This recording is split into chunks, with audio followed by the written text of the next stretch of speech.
नमस्कार, मैं रविश कुमार। जब से हम उर्दू से दूर हुए हैं, हम शहर और शायरी से दूर हो गए हैं। वरना आप एक शायर का नाम लेते तो शहर का नाम भी आ जाता। बरेलवी, कानपुरी, इंदौरी, लखनवी, गोरखपुरी, गोंडवी, भोपाली।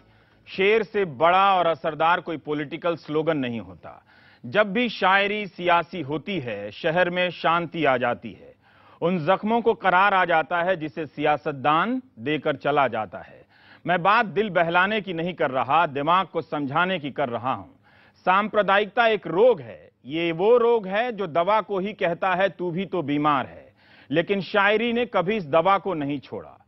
तो हम चाहते हैं कि बात शायरी पर हो, सियासत पर हो और मुनव्वर राना पर हो। एक आंसू भी हुकूमत के लिए खतरा है, तुमने देखा नहीं आंखों का समंदर होना। आज एक ऐसे शायर से मिलना है जिसकी जुबान पर महबूब के पांव की खामोशी नहीं रहती। कान छिदवाती गरीबी रहती है, टाट में शान से गरीबी रहती है।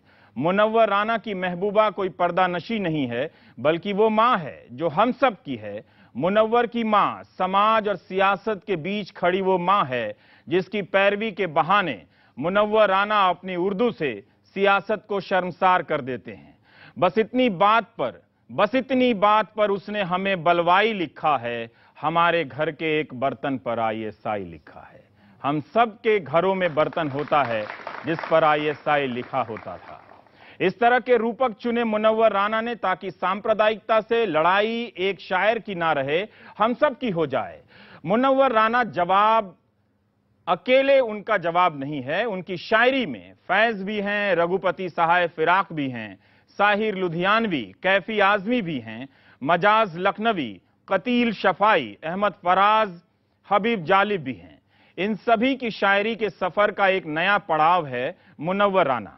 बदन में दौड़ता सारा लहू ईमान वाला है, मगर जालिम समझता है कि पाकिस्तान वाला है। सेक्युलर होना किसी पार्टी का कार्यकर्ता होना नहीं होता है, किसी पार्टी की ठेकेदारी नहीं होती। सेक्युलर होना एक अच्छा इंसान और नागरिक होना होता है। आप इस शायर को सुनिए, कलेजा भी धड़केगा और दिमाग उन सवालों को नए नजर से देखेगा जिसे हमारे भीतर हर दल के सियासतदान ने पत्थर की तरह जमा दिया है। यकीन है आज मुनव्वर राना एक ऐसा हम लोग बना देंगे जिसके बगैर हिंदुस्तान में हम लोग हो ही नहीं सकते। आपका स्वागत है और ये महफिल और हम लोग आपका है। शुक्रिया। तो हजरात, आज रवीश भाई ने बहुत अच्छा उर्दू का परिचय भी कराया और हम ये बताना चाहते हैं, सब आप जानते भी, कि उर्दू खालिस हिंदुस्तानी ज़बान है। इसमें कहीं का कोई घालमेल नहीं। आज दुनिया में जहाँ भी उर्दू बोली जाती है, समझिए वहाँ हिंदुस्तान बोलता है, लखनऊ बोलता है, दिल्ली बोलती है, रामपुर बोलता है, अजीमाबाद बोलता है। मैं कुछ वाक़यात भी सुनाता चलूँ ताकि शायरी से हटकर भी आप लुत्फ़अंदोज़ हो सकें। कलकत्ते में मौलाना आज़ाद कॉलेज में अब्बास अली खां बेखुद मिर्ज़ा गालिब पढ़ा रहे थे। मिर्ज़ा गालिब पढ़ाते पढ़ाते अचानक उन्होंने कहा कि मिर्ज़ा गालिब का एक शेर है कि नींद उसकी है, दिमाग उसका है, रातें उसकी। नींद उसकी है, दिमाग उसका है, रातें उसकी, जिसके शानों पर तेरी जुल्फें परेशान हो गईं। एक BA का स्टूडेंट खड़ा हुआ, उसने कहा सर माफ कीजिएगा, इस शेर में बड़ा घिनौना अमल है। महबूब का शाना है और महबूबा की जुल्फें हैं, उसमें जुएं भी तो हो सकती हैं। अब्बास अली खां बेखुद ने कहा तशरीफ रखिए, सिट डाउन। यहां गालिब की महबूबा की बात हो रही है, आपकी महबूबा की बात नहीं। तो जो शायर की जो महबूबा होती है, उसका जो तसव्वुर होता है वही बहुत अलग होता है। महबूबा से उर्दू गज़ल में, गज़ल के माने यही है महबूब से बातें करना। यही मैंने सीखा था, यही सिखाया गया था। लेकिन कुछ तो रायबरेली की मिट्टी के एहतिजाज का असर, उस पर बंगाल की मिट्टी, बगावत ज़दा मिट्टी जो है, उसमें मैं इतना रोल दिया गया कि मैंने सोचा कि जब एक मामूली सूरज शक्ल की औरत मेरी महबूबा हो सकती है, तो मेरी मां मेरी महबूब क्यों नहीं हो सकती? वो मां जिसने मेरी पैदाइश में भगवान का हाथ बटाया, خدا کا ہاتھ بٹایا، جو میری پیدائش میں خدا کی بھاگیدار رہ چکی ہے، تو میں نے سوچا کہ میں ماں پہ شعر کہوں۔ لوگوں نے کہا کہ نہیں صاحب، غزل کے معنی تو محبوبہ ہی کے ہو سکتے ہیں۔ میں نے کہا جب تلسی داس کے محبوب بھگوان رام ہو سکتے ہیں تو میری محبوب میری ماں کیوں نہیں ہو سکتی؟ تو میں نے ماں کو اپنا ایک آئیڈیل بنایا۔ پھر میری کوشش یہ رہی ہندوستانی ہونے کی حیثیت سے کہ ہم جس ملک میں رہتے ہیں یہاں ہم گنگا کو ماں کہتے ہیں، جمنا کو ماں کہتے ہیں، سرسوتی کو ماں کہتے ہیں، یہاں تک کہ ہم گائے تک کو ماں کہتے ہیں۔ لیکن یہ عجیب و غریب بات ہے کہ پہلے ہم گائے کو بھی ماں سمجھتے تھے، اب ہم ماں کو بھی گائے سمجھنے لگے۔ یہ ہمارے سماج میں گراوٹ آئی۔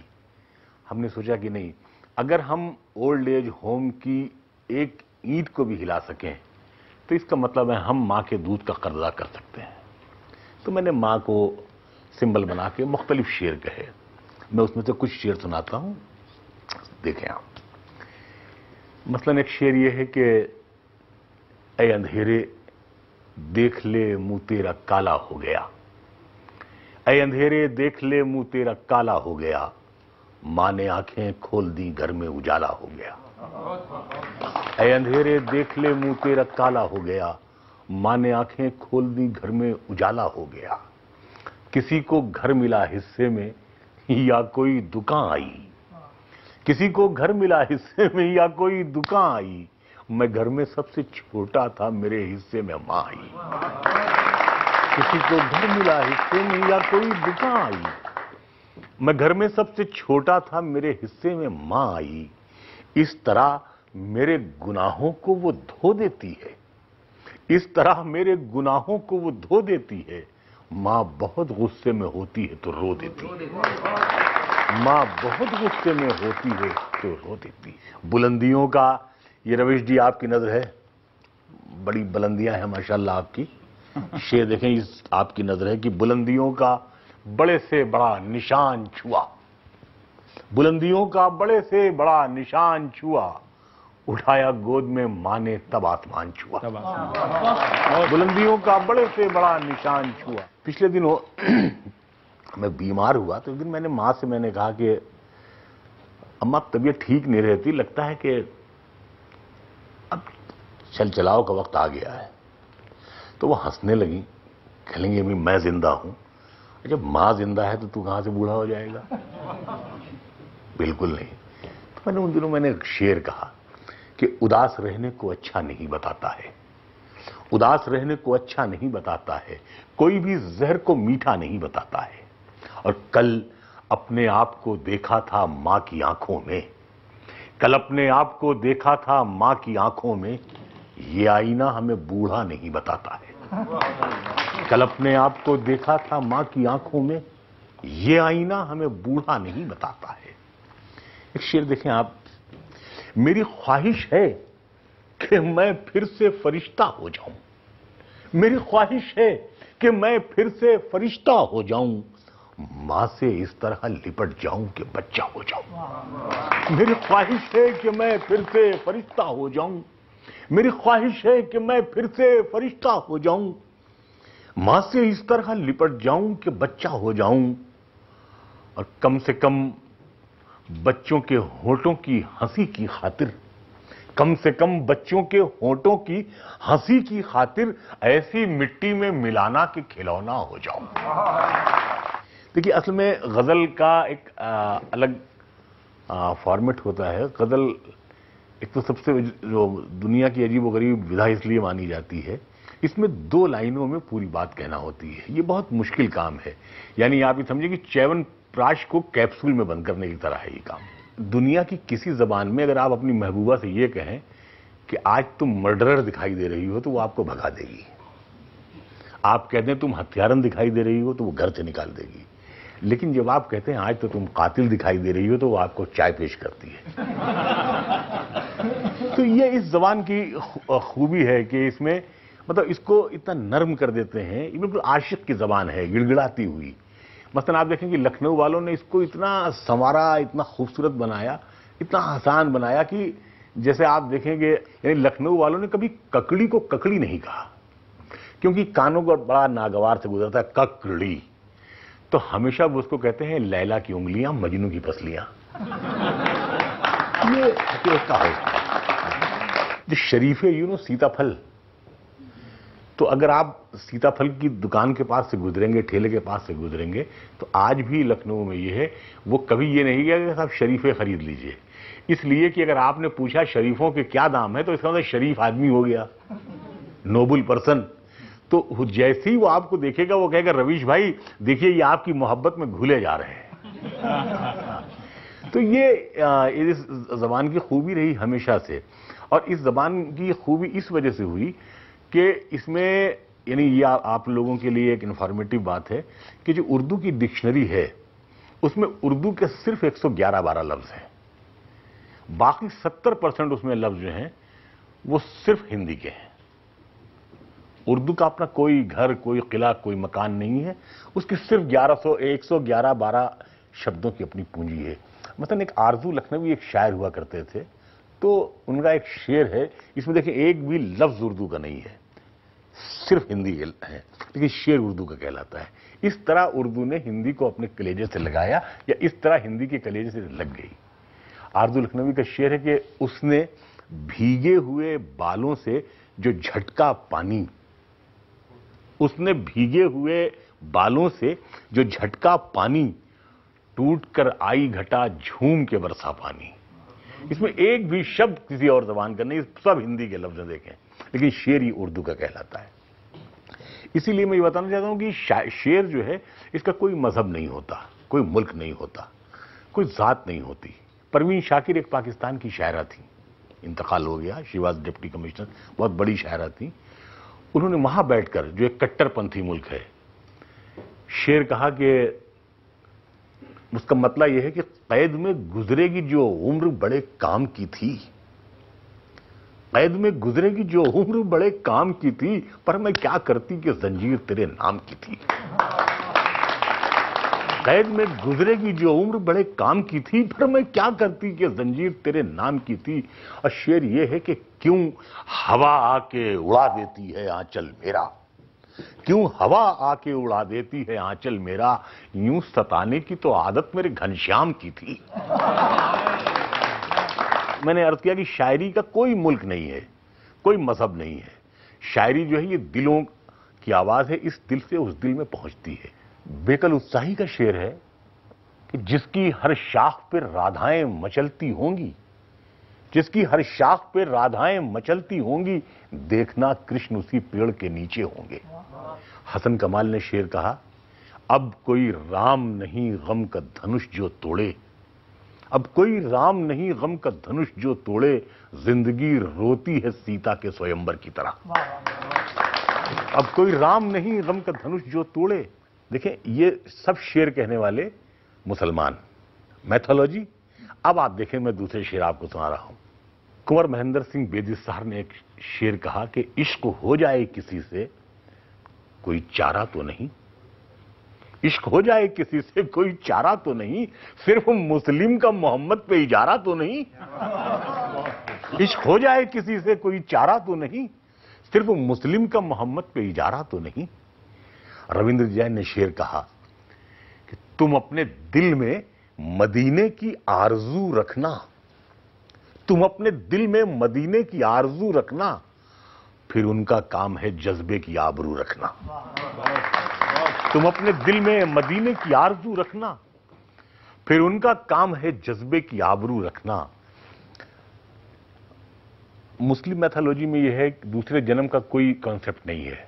कृष्ण बिहारी नूर शेर कहते हैं कि मर भी जाओ तो नहीं मिलते हैं मरने वाले, मर भी जाओ तो नहीं मिलते हैं मरने वाले, मौत ले जाके खुदा जाने कहां छोड़ती है। मर भी जाओ तो नहीं मिलते हैं मरने वाले, मौत ले जाके खुदा जाने कहां छोड़ती है। इसी गजल में देखिए वो हिंदू मैथोलॉजी में शेर कहते हैं, जब्त गम कहते हैं पेशेंस। जब्त गम क्या है, जब्त गम क्या है तुझे कैसे समझाऊं, जब्त गम क्या है, अभी जब्त गम क्या है तुझे कैसे समझाऊं, देखना मेरी चिता कितना धुआं छोड़ती है, देखना मेरी चिता कितना धुआं छोड़ती है। तो मैं ये अर्ज कर रहा था कि ये जो शायरी है इसका कोई मजहब नहीं, कोई जो लफ्ज अच्छा है ये बिल्कुल एक गुलदस्ते की तरह होता है कि जैसे आप देखें, मैं एक अजीब व गरीब वाक़या आपको बताऊं कि जैसे हिंदुस्तान में ये जो सैफरान रंग है इसको कहा जाता है कम्युनल, ये आरएसएस वालों का है, इसका है। 2-3 साल पहले मैं और मेरी वाइफ जद्दा गए एक मुशायरे में, तो हम लोग मदीने गए, तो वहां देखा सैफरन रंग के झंडे लगे, तो मैंने कहा आरएसएस यहां भी आ गई क्या? तो कहने का मतलब ये है कि रंगों का कोई मजहब नहीं होता है, रंग तो जो आपको अच्छा लगता है वही रंग अच्छा है। हरा रंग मुसलमानों को जोड़ दिया गया, भाई हरा इसलिए अच्छा लगता है उनको कि उनके यहां सिर्फ रेगिस्तान है, तो उनको हर चीज जो है, जिस तरह वो एक मुहावरा है ना कि सावन के अंधे को हरा हरा दिखाई देता है, तो मैंने अपने किसी राइटअप में लिखा कि भुसावल के अंधे को केला ही केला दिखाई देता है। एक वाकया मुझे और याद आया कि मैंने ये अर्ज किया कि उर्दू शायरी में हुस्न, इश्क, आंख, कान, नाक, सीना, कमर, बाजू, ये बहुत बिल्कुल कच्चे गोश्त की दुकान जैसी थी। अब बहुत इस पर शायरी की गई। नवाबों का जमाना था, बहरहाल लिए थे, लोगों की 4-4 बीवियां होती थी, अब तो एक ही मोर देन रिक्वायरमेंट हो जाती है। तो कहने का मतलब यह है कि गम में भी अपने आप को मजबूत रखना, मुकम्मल रखना, ये शायर का धर्म है, यही शायर सिखाता भी है। तो 2 कंटेम्प्रेरी शायर हुआ करते थे, एक थे दाग देहलवी, आपने नाम सुना होगा। तो सब लोग जिधर वो हैं उधर देख रहे हैं, हम देखने वालों की नजर देख रहे हैं। खत गैर का पढ़ते थे जो टोका, तो वो बोले अखबार का पर्चा है, खबर देख रहे हैं। ये थे दाग देहलवी। बड़ा, यानी ये कहा जाता है उर्दू सीखने के लिए, शायरी सीखने के लिए दाग को पढ़ना जरूरी है, गालिब को पढ़ना जरूरी नहीं। दाग को अगर जबान सीखनी है तो दाग को पढ़ना जरूरी है। उनके कंटेम्प्रेरी शायर थे हमअस्र अमीर मीनाई, जिनकी बहुत मशहूर है गजल है, सरवशी उन्होंने गाई थी जगजीत भाई ने, कि वो बेदर्दी से सर काटें अमीर और मैं कहूं उनसे हुजूर आहिस्ता आहिस्ता जनाब आहिस्ता आहिस्ता। तो एक दिन अमीर मीनाई बहुत शरीफ सीधे साधे आदमी थे, तो एक दिन दोनों कंटेम्प्रेरी पोएट कहीं मिल गया, तो अमीर मीनाई ने कहा कि ये बताओ दाग यार, जो तुम्हारी शायरी में हुस्न है, नजाकत है, मौसीकी है, रंगीनी है, इश्क है, वो तमाम बातें मेरी शायरी में क्यों नहीं है? हम दोनों कंटेम्प्रेरी शायर हैं। दाग देहलवी ने कहा कि ये बताइए, कभी आपने शराब पी? उन्होंने कहा ला हौल वला कुव्वत, कैसी बात करते हैं, मैं शरीफ आदमी हूं, मैं शराब पीऊंगा। कहेंगे ये बताइए, किसी से इश्क करने के चक्कर में आपने जूते खाए? कहेंगे नहीं नहीं बिल्कुल नहीं, आप कैसी बात बेहुदा बातें कर रहे हैं। तो कहेंगे कभी आप गाना वाना सुनने के लिए कहीं आप अरबाब निशात में तशरीफ ले गए? तो मुंशी जी ने कहा बहुत बेहुदा आदमी मालूम होते हो दाग।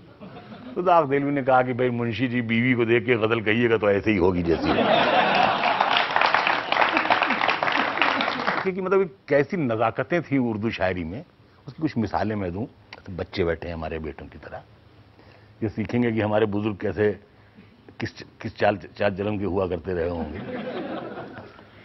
तो उन्हीं का आरजू लखनवी का शेर है कि पूछा जो उनसे चांद निकलता है किस तरह, पूछा जो उनसे चांद निकलता है किस तरह, जुल्फों को रुख पे डाल के झटका दिया कि यूं। पूछा जो उनसे, और पूछा जो आशिकों को जलाते हैं किस तरह, दामन पकड़ के गैर का बतला दिया कि यूं।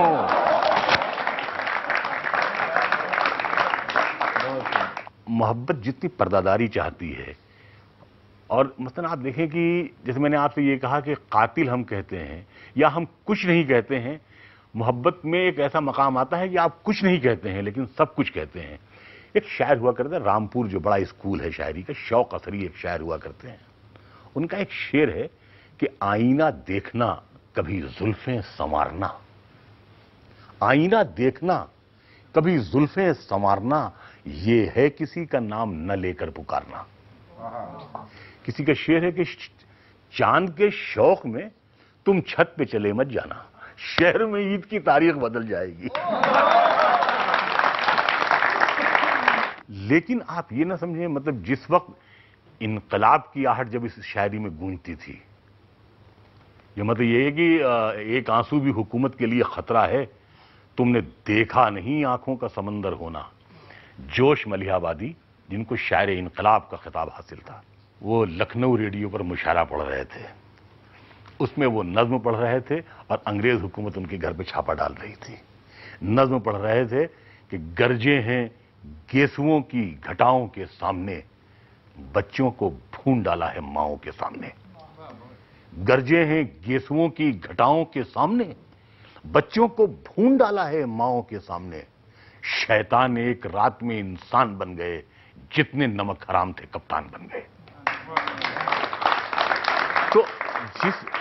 تو آپ دیکھیں رام پرساد بسمل بس ایک شاعر سیدھا سادہ، لیکن جب انقلاب کی آہٹ جب اس کے کانوں تک پہنچی تو وہ کہتا ہے کہ سرفروشی کی تمنا اب ہمارے دل میں ہے، دیکھنا ہے زور کتنا بازوئے قاتل میں ہے. احتجاج، یعنی جیسے آپ نے ابھی ایک شعر پڑھا کہ بس اتنی بات پر اس نے ہمیں بلوائی لکھا ہے، ہمارے گھر کے ایک برتن پہ آئی سائی لکھا ہے. یہ شعر کبھی وہ کسی چینل پر انہوں نے پڑھ دیا، شاید شہاب الدین جو وہاں بہار کے مافیا ڈان ہیں سو کالڈ. میں پٹنہ ایک مشاعرے میں گیا تو وہاں مجھ سے کوئی پترکار لڑکی تھی، اس نے پوچھا کہ سر یہ بتائیے کہ یہ شہاب الدین کے پاس یہ شعر کیسے پہنچا، آپ نے بھیجا یا کہاں سے ان کو ملا؟ جیسے پترکار پوچھتے ہیں وکیلوں کی طرح. تو چلیے آپ بتائیے یہ شعر ان کے پاس کیسے پہنچا. میں نے اس سے کہا کہ بیٹے ہندوستان کی ہر جیل میں رامائن رکھی ہے، کیا کسی نے تلسی داس سے پوچھا کہ وہاں کیسے پہنچ گیا؟ تو میں نے اصل میں دیکھیے جو وطن سے جو محبت ہے، جیسے عام طور سے یہ کہا جاتا ہے کہ ہندوستان یا یہ زمین میری ماں ہے، یہ کہا جاتا ہے میری ماں ہے. آپ کو میں اتہاس کے ایک پنے کی طرف لے چلتا ہوں کہ جسٹس آف انڈیا کو قاضی القضات کہتے ہیں. عربی میں جسٹس آف انڈیا کو قاضی القضات. وہ آخری مغل امپائر بہادر شاہ ظفر کو وہ اوتھ دلوا رہے تھے، حلف. جب وہ قاضی القضات نے ان کے ہاتھ میں قرآن دیا اور کہا، حلف دیا اور کہا کہ یہ عہد کرو کہ اپنے ملک سے اپنی محبوبہ کی طرح محبت کرو گے، تو بہادر شاہ ظفر نے کہا محبوبہ کی طرح کیوں، ماں کی طرح کیوں نہیں؟ قاضی القضات نے کہا کہ ماں کی محبت میں لوگ جانیں نہیں دیا کرتے، محبوب کی محبت میں جانیں لے بھی لی جاتی ہیں، جانیں دے بھی دی جاتی ہیں. تو ملک سے محبت کا جذبہ جو ہے وہ محبوبہ ہی کی طرح ہونا چاہیے. ایک شعر ہم نے ایک زمانے میں کہا تھا کہ سرفیرے لوگ ہمیں دشمن جاں کہتے ہیں، سرفیرے لوگ ہمیں دشمن جاں کہتے ہیں، ہم جو اس ملک کی مٹی کو بھی ماں کہتے ہیں. سرفیرے لوگ ہمیں دشمن جاں کہتے ہیں. میں آپ کو ایک واقعہ اور بتاؤں کہ رائے بریلی میں جو میرا گھر ہے اس میں لان بڑا خوبصورت سے میں نے بنا رکھا. غزل گاؤں میرے گھر کا نام بھی ہے، بڑا شاعرانہ نام ہے غزل گاؤں. تو محلے میں جو ہمارے ہاں غیر مسلم جو سب ملی جلی آبادی ہے، تو وہ سب جو بچیاں لڑکیاں انہوں نے آ کے میری وائف سے کہا کہ بھابھی جی آپ بہت دیر میں سو کے اٹھتی ہیں، یہاں ہم لوگ یہاں سے پھول توڑ کے لے جاتے ہیں مندر میں چڑھانے کے لیے. یہ 92-93 کا واقعہ ہوگا. اس دن کے بعد سے ہماری وائف جب 4 بجے صبح اٹھتی تھیں تو وہ دروازہ کھول دیتی تھیں، پچھلا دروازہ، تاکہ جس کو پھول وول توڑنا ہے وہ لے کے چلا جائے. ممکن ہے محلے کے مسلمانوں کی یہ بات نہ معلوم ہو، لیکن ہندوؤں کو سب کو معلوم تھی یہ بات. میں جب پاکستان گیا تو میں نے یہ مثال دی، جب وہاں انہوں نے کہا کہ صاحب ہندوستان میں ایسا ہے ویسا ہے. میں نے کہا نہیں صاحب، میں نے کہا صبح 4 بجے میرا دروازہ، پچھلا دروازہ کھول دیا جاتا ہے اور مجھے ڈر نہیں لگتا، اس لیے کہ مجھے معلوم ہے کہ میں 75 کروڑ ہندوؤں کی نگرانی میں رہتا ہوں، اس سے زیادہ سیفٹی اور نہیں ہو سکتی. مجھے اس شہر کی سب لڑکیاں آداب کرتی ہیں، مجھے اس شہر کی سب لڑکیاں آداب کرتی ہیں. میں بچوں کی کلائی کے لیے راکھی بناتا ہوں، حکومت کا ہر ایک انعام ہے بندوق سازی پر. حکومت کا ہر ایک انعام ہے بندوق سازی پر. مجھے کیسے ملے گا، میں تو بیساکھی بناتا ہوں. مجھے کیسے ملے گا، میں تو بیساکھی بناتا ہوں.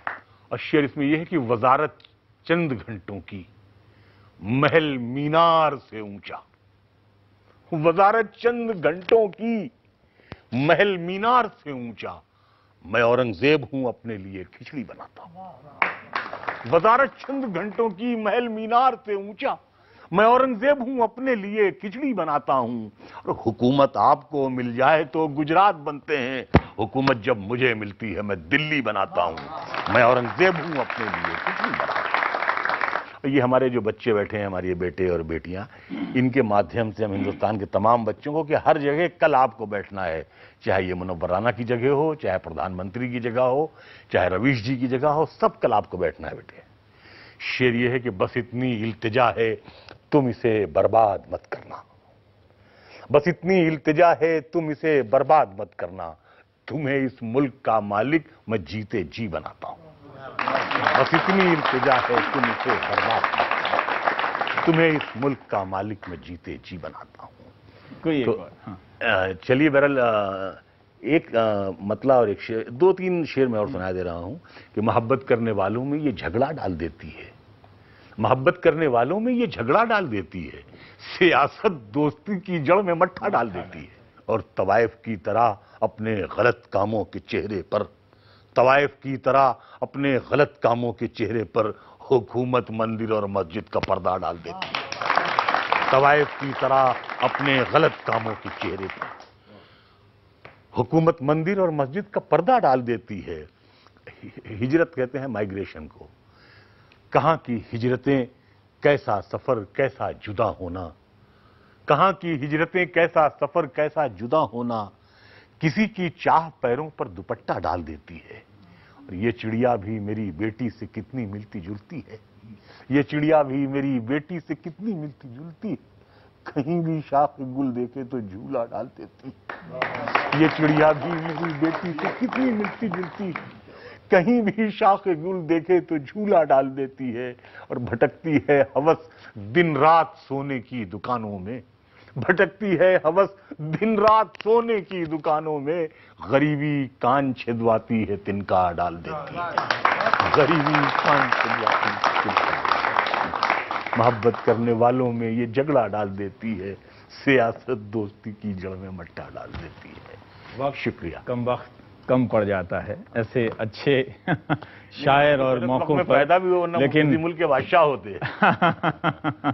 जरूर। समाजी बेबसी हर शहर को मक्तल बनाती है, कभी नक्सल बनाती है, कभी चंबल बनाती है। आपका ही शेर है। वक्त की कमी के कारण पूरा नहीं हो सका, लेकिन छोटे से ब्रेक के बाद जब हम लौटेंगे तो जो हजरात हैं वो आपसे सवाल करेंगे और जो मुहाजिरनामा है उसके बारे में कुछ सुनते चलेंगे। छोटे से ब्रेक के बाद लौट रहे हैं। आप देख रहे हैं, नहीं आप सुन रहे हैं हम लोग।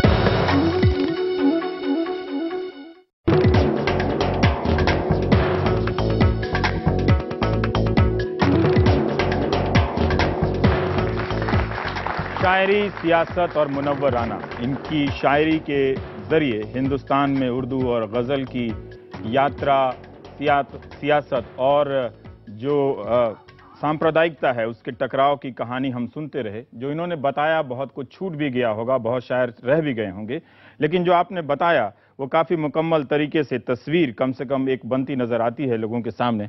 कुछ लोग आपसे सवाल करना चाहेंगे शायरी के बारे में। आप? हाँ, मुनव्वर राणा जी से मैं ये पूछना चाहूँगा कि जैसे जानेसार अख्तर साहब, कैफी आज़मी जी और नीरज जी ने फिल्मों में लिखा है, शहरयार साहब ने, तो कभी आपको ऐसा प्रपोजल नहीं आया कि आप भी फिल्मों के लिए लिखें? नहीं, अन्नू मलिक मेरे ऊपर आशिक हो गए थे। लेकिन हमने कहा कि भाई हमारा असल में छोटा सा ट्रांसपोर्ट का कारोबार भी है। और अक्सर मैंने अपने किसी राइटअप में लिखा है कि ट्रांसपोर्ट का कारोबार, बैंक की नौकरी और बुढ़ापे की शादी, इसमें बहुत मेहनत करना पड़ती है, वरना फायदा मोहल्ले वालों को हो जाता है। तो इसीलिए क्योंकि ट्रांसपोर्ट के काम की वजह से मुझे कभी ऐसा मौका नहीं मिला, मतलब मैं हिम्मत में नहीं कर पाया। मुनव्वर साहब, एक बात कही जाती है कि जो 90 का दशक था वो एक सांप्रदायिक उफान का भी दौर रहा है। उस दौर में जब मैं कई लोगों से बात कर रहा था तो उन्होंने बताया कि शायरी भी सांप्रदायिक होने लगी थी जी। इसके बारे में अगर कुछ आप जानकारी दे सकें। देखिए, ऐसा है कि शायरी अपने अहद की सच्ची फोटोग्राफी है।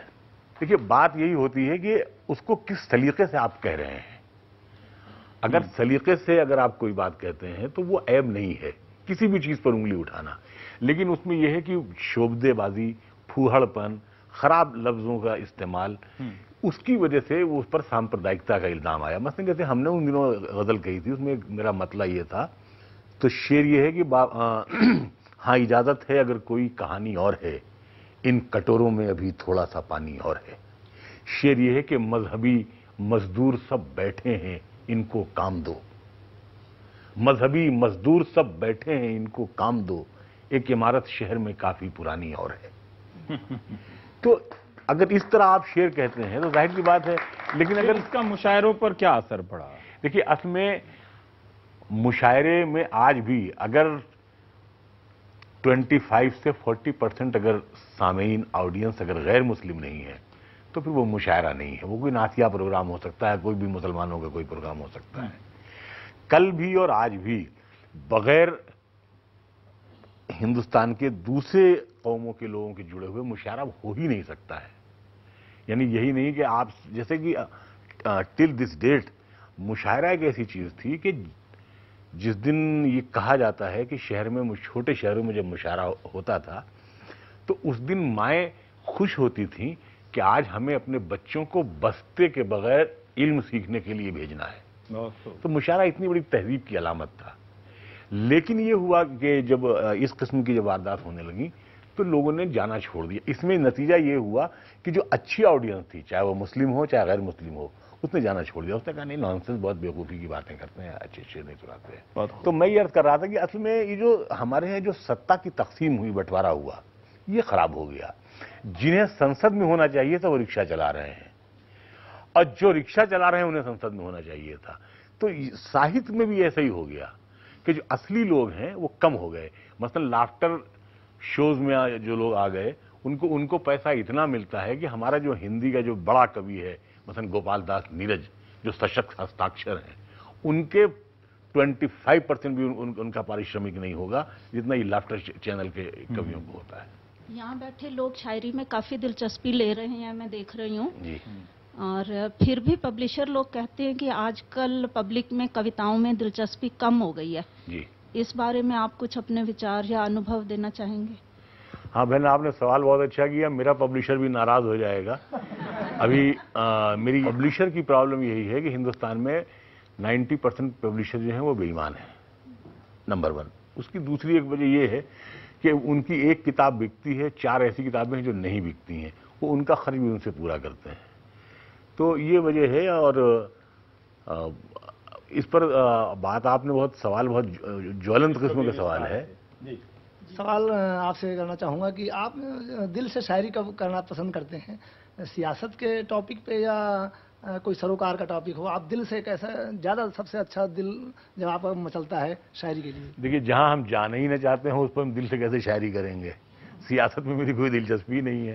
میں شاعری کرنا چاہتا ہوں وہ جس سے کم لوگ آپس میں محبت کریں، لوگ ایک دوسرے سے مل کے رہیں، لوگ اپنے جو رشتوں کا جو ہمارے ہاں جو بالکل خاتمہ ہو گیا کہ پہلے ہم لوگ مطلب بتایا نا کہ ہم اپنے شہر کی مطلب میرا ایک شعر ہے رویش جی کہ یہ دیکھ کر پتنگیں بھی حیران ہو گئیں، اب تو چھتیں بھی ہندو مسلمان ہو گئیں.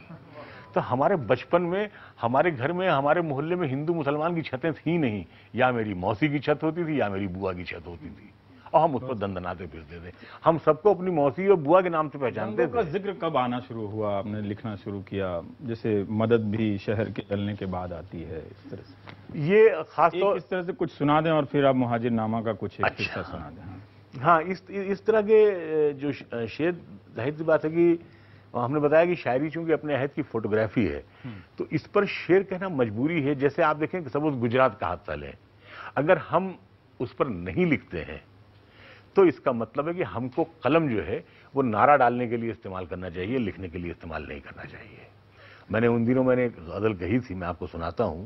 بلکہ یہاں سپریم کورٹ میں مشاعرہ تھا ان دنوں، جسٹس کاٹجو بھی یہاں پر ہوا کرتے تھے، وہی انتظام کرتے تھے. جسٹس کاٹجو جی.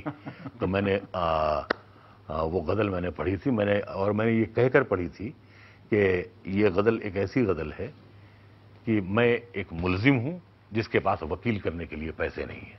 आप तमाम लोग जजेस हैं, फैसला आपको करना है।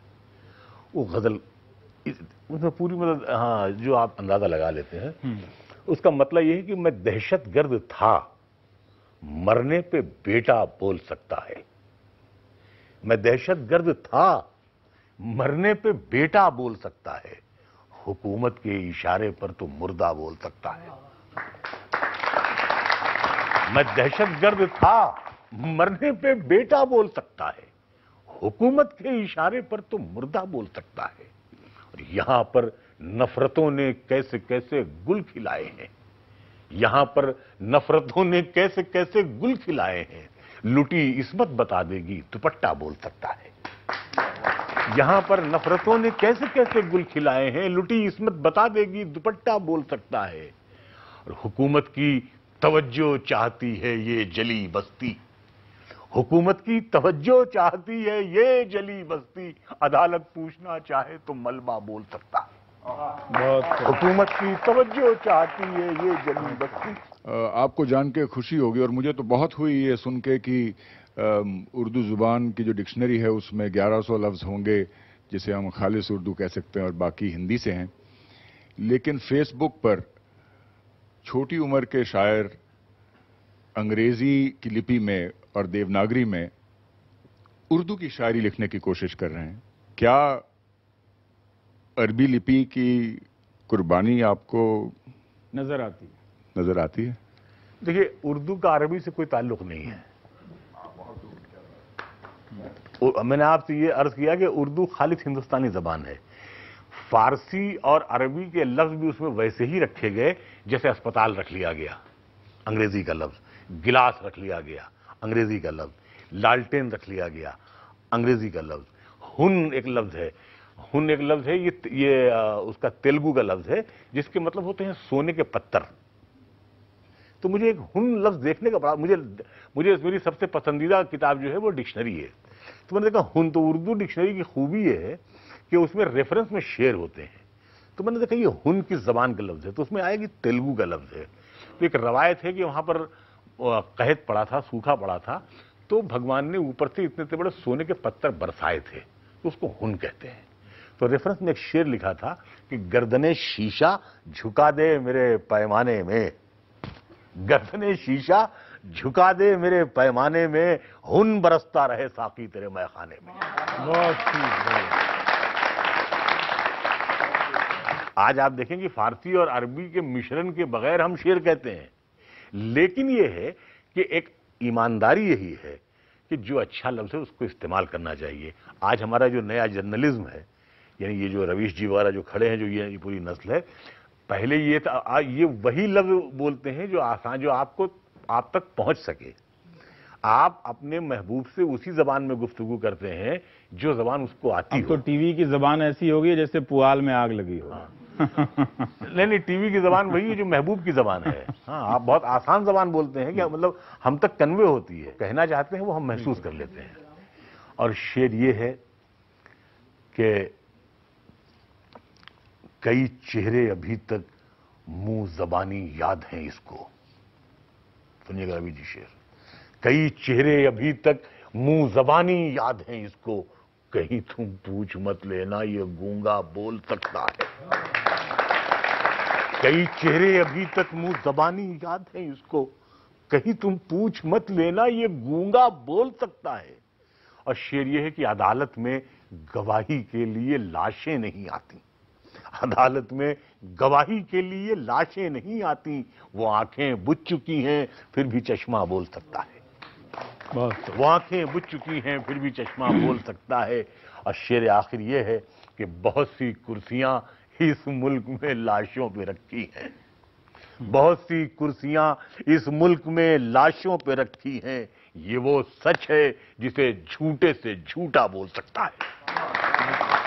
बहुत सी कुर्सियां इस मुल्क में लाशों पे। अच्छी रही बातचीत आपसे। आप मुहाजिरनामा का कुछ हिस्सा सुनाते चलें और आपके सुनते सुनते ही हम लोग से विदा ले लेंगे।